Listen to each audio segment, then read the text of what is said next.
Mon grand-père, qui était facteur, avait un attrait, un amour pour les mots aussi qu'il m'a un peu transmis.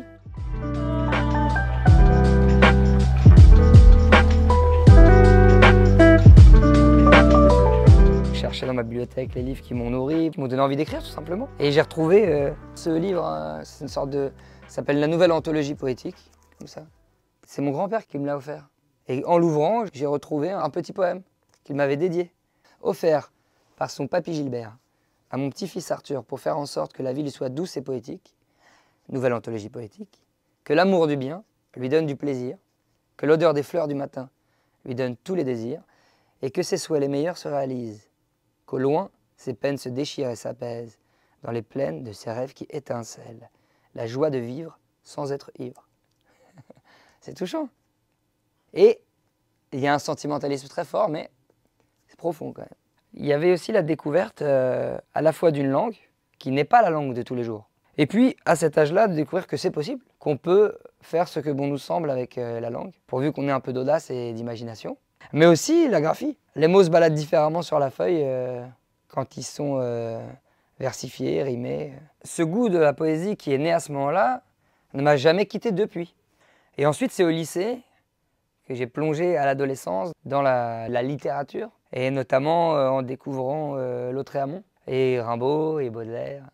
Et à 17 ans, ce qui me touchait beaucoup dans Les Fleurs du Mal, dans Les Chants de Maldoror, puis dans le Bateau ivre, c'était le parfum sulfureux, l'insolence, la révolte, la rébellion,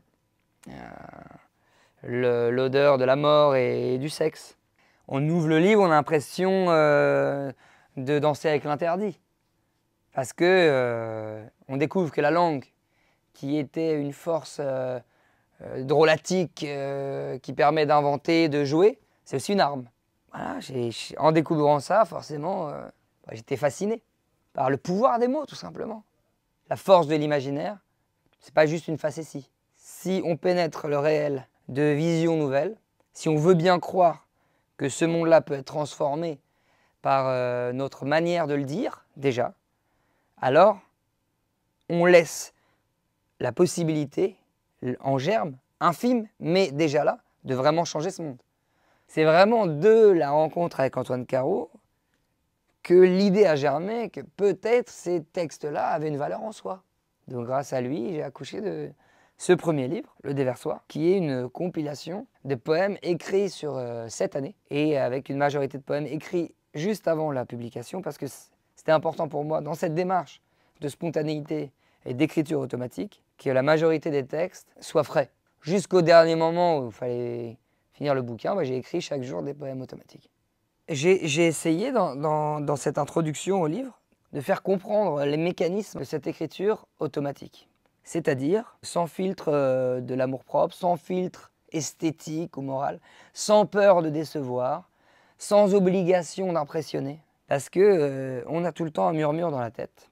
Ce qui nous empêche de le pousser sur la feuille, c'est ce qu'on imagine être le canon de la poésie. Comme si un poème devait naturellement répondre à une certaine esthétique, une certaine forme. Et en fait, ce n'est pas le cas. Et je ne l'invente pas. La poésie, elle peut être partout. D'ailleurs, elle n'est pas forcément que dans les livres, ni que dans la littérature, mais même dans la littérature, elle a des formes multiples. Pour avoir eu la chance, moi, de recevoir cet amour de la poésie, cet enseignement libre, sauvage, alors je me suis dit, ok, je veux bien prendre sur moi ce rôle, puisqu'on me donne un petit porte-voix, de rendre ce qu'on m'a donné, et d'essayer, à mon échelle, de transmettre cette passion, cet amour, essayer d'être contagieux. C'est pour ça que je suis hyper content que mon bouquin sorte en poche, parce que j'ai le fantasme qu'il soit attrapé comme ça par des adolescents comme j'ai été, des jeunes gens, qui peuvent le prendre, le corner, le questionner, le souligner. C'est aussi ça un poche.